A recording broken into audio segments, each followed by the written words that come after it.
here's one of the other reasons why I got targeted and also got isolated. When I first got to Safe House, and it was after we'd been through everything, we'd already been through a hell of a lot in all the systems.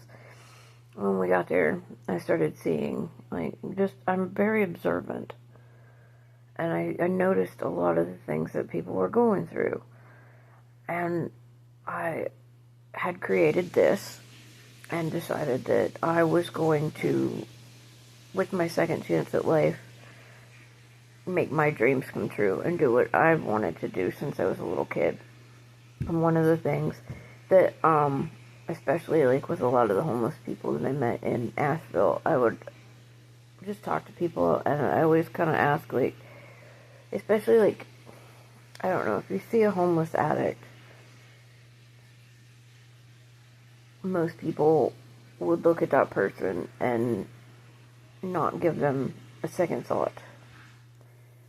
But as somebody who is an addict, and as somebody who's been homeless, I see them as a human being. So I would go up to them, sometimes, and just talk to them. And, if I had a couple bucks, I give it to them because I know what it feels like to need help and struggle. So if I have it, and I see somebody else hurting, that's just who I am. Whatever. I'm sure that's not what you heard, but that's cool. I would always ask them, because I'd already decided that I was gonna make my dreams come true. And since I was a little kid, I wanted to be an actor, comedian, musician. I wanted to do something with the arts. And here was my second chance at life, so, I was gonna do it. And, I would meet people, and, just would come up in conversation, because you see people in terrible circumstances, and you just want to, sometimes, especially if you've been through it, where did it go wrong? What happened, so, sorry, battery, and, I would ask, what did you want to be when you grow up? Because when we were all kids, we all wanted to be something when we grew up. And you never forget that. And life happens, and shit happens, and things change, and, sometimes you're stuck in situations where you ask yourself, what the hell went wrong? What did I, and, when I would ask people those questions, they always had something, unexpected or amazing or cool that they didn't get to do when life happened. There was this, and I talk about him a lot because I worry, because Asheville got destroyed. But there was this kid, and I'd see him everywhere. And he was maybe 21, 22, a young kid, and he was always out on the streets, and he was his drug of choice was heroin. I always ask that too, because I'm a former addict. And he had always wanted to be, like a carpenter and build houses and stuff, and he played guitar. He was just a cool guy, and if I had anything, if I didn't have any money, I'd give him a rock or some jewelry or something that was in my car, because they're worried about him. I think about him a lot, because I don't know, last time I saw him, he was real sick.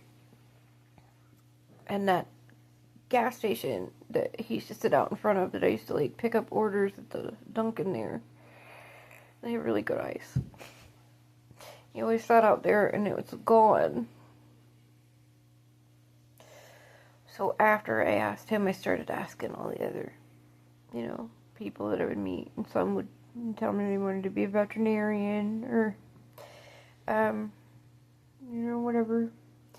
When I got to Safe House, and I saw all of us that have been through terrible shit to get there. And here was a second chance at life. And all they really wanted us to do was just go immediately. Go to work. Get a job. Money, money, money. And I thought, because I was creating this, and this was eventually going to pick up and make me some money, right?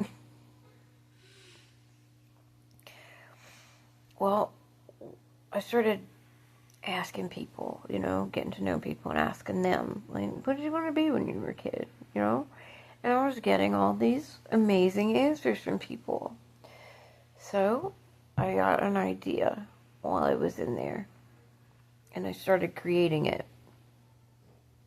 I believe there was a video on my TikTok where I was putting it together in a folder, and it didn't work out as planned because they found out about it.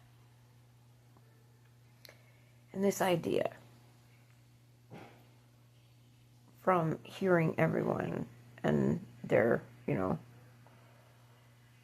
dreams, what they wanted to be when they grew up. And here we are, getting a second chance after something horrible had happened to us. So what I did was I compiled every resource imaginable for every kind of job that you could imagine. So, like, say somebody comes in and they don't know what they want to do, or don't really have any idea. Well, everything is there.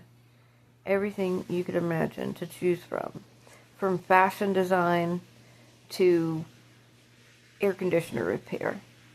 So you get your training. Then you got to focus on trauma in order to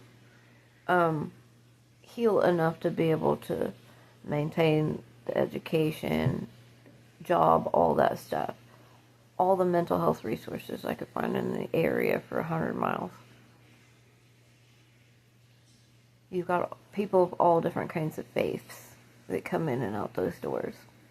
Every kind of church, synagogue, anything you could think of, so that you can maintain your, whatever your faith is. Because spirituality is a huge,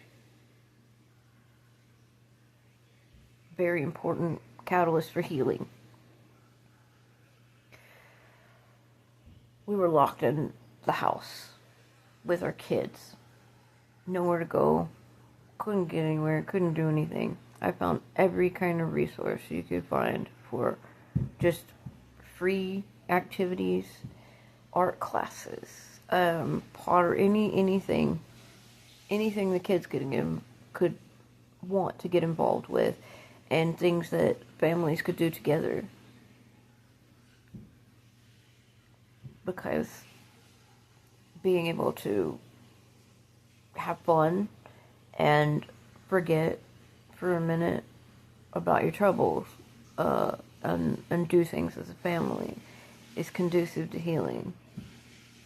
Joy is conducive to healing. Now, here's my theory on it. All of these things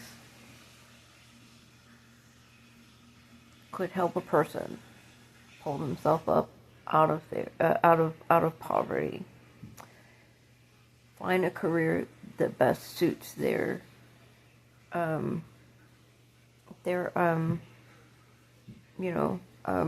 nervous system, their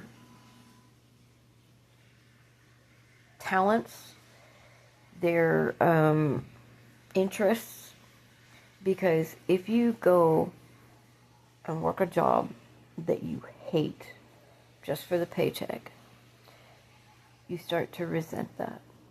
You start to resent that job. You start to resent the people that surround you, or the people that you're helping. And when that happens, then it's traumatizing. So then you fall back into bad patterns of like addiction, or going back to the abusive situation you left in the first place. You know, I considered every option imaginable to put this together. Plus, I learned from previous things other ways to help people get back on their feet with like stabilizing housing. But I don't want to get into that because that's a secret. That one I'm keeping in my back pocket. But when they found out about it, they tried to recreate it, and I even gave them like a lot of the stuff to like make copies of to give to the people, but they didn't. Because the thing is, if we stay sick and traumatized, if we stay miserable and unhappy and just grinding away just to gain a buck,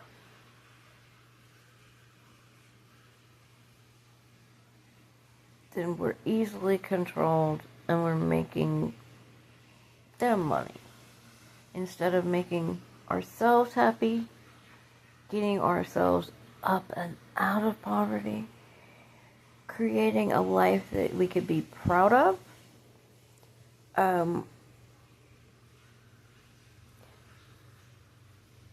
When a person feels seen, feels heard, feels supported, they can do and be anything.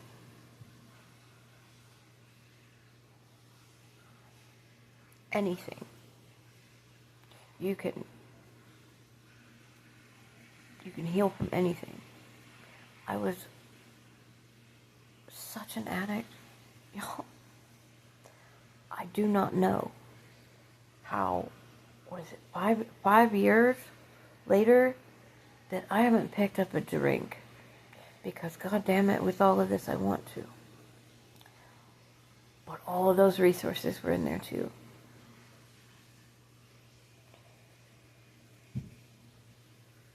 And it was a good fucking idea. But that wasn't gonna make them money. That made me an enemy, it made me trouble.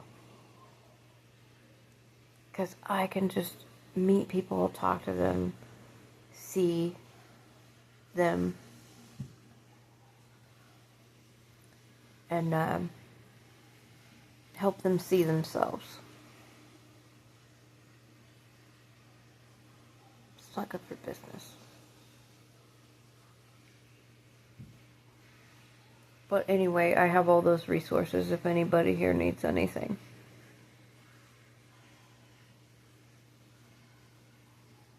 And I am going to do something with this when I get out of here.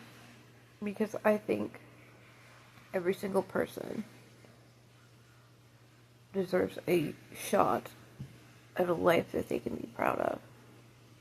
Hell, I certainly do. My kiddo does.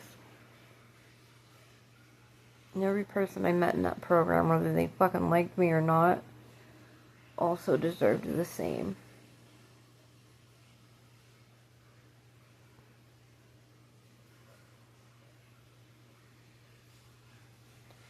But I have a feeling that's a huge reason why